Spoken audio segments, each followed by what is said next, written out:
Halo semuanya, selamat datang di sesi bedah materi kita kali ini.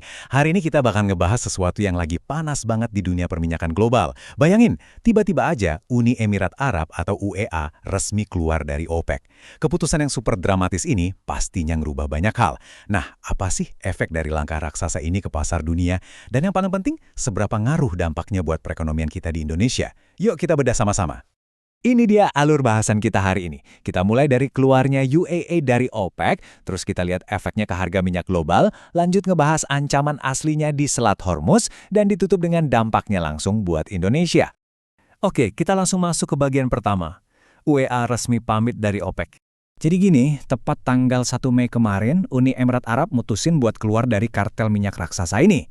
Tujuannya simple, mereka pengen bebas ngegas investasi energi di negara mereka sendiri. Dan coba deh kalian perhatiin angka ini, 3,2 sampai 3,5 juta barel per hari. Ini tuh kapasitas produksi harian mereka sekarang. Gede banget kan? Makanya kehilangan anggota dari kawasan Teluk dengan kapasitas segede ini benar-benar jadi pukulan telak yang bikin OPEC ketar-ketir soal kedisiplinan pasar mereka.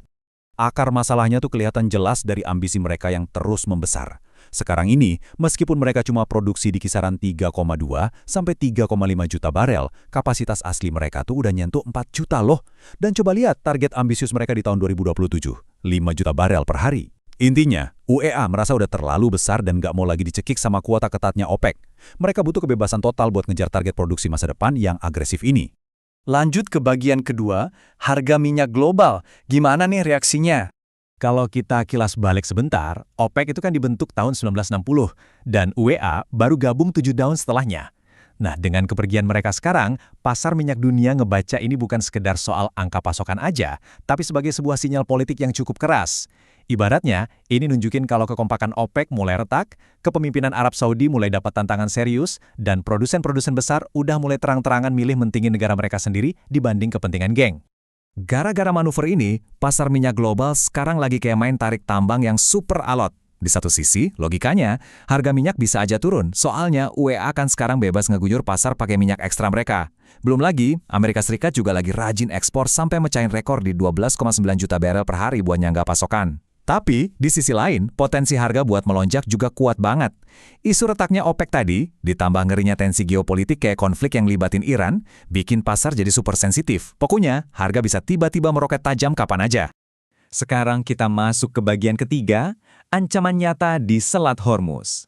Nah, ini dia plot twistnya. Berita soal OPEC tadi memang rame banget, tapi krisis yang sesungguhnya justru ngumpet di lokasi fisik ini, yaitu Selat Hormuz. Asal tahu aja, jalur laut ini tuh sempit banget. Tapi gila ya, sekitar 1/5 dari total minyak mentah dan LNG seluruh dunia harus lewat leher botol ini. Jadi bayangin aja, gangguan sekecil apapun di titik sempit ini bakal langsung ngelumpuhin pengiriman global, ngacak-ngacak harga, dan bikin panik pasar.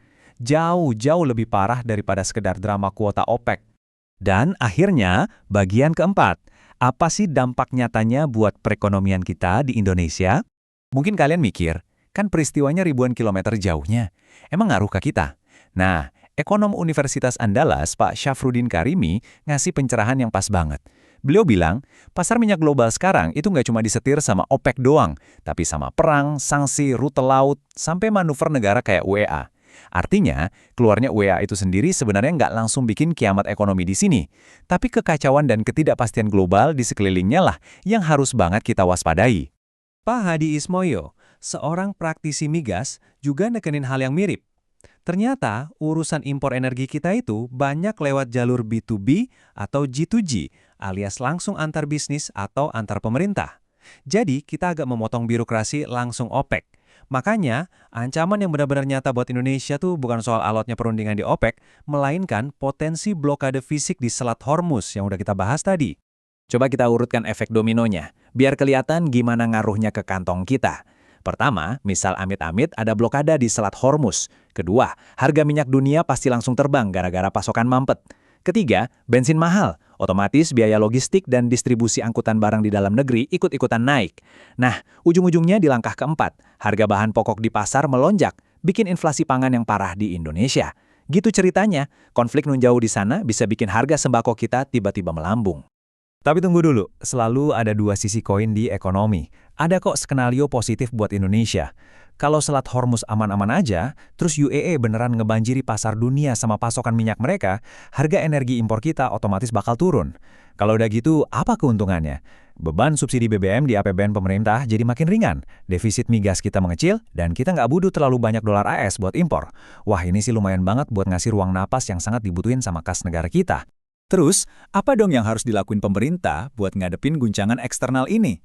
Para ahli udah nyaranin beberapa langkah konkret nih.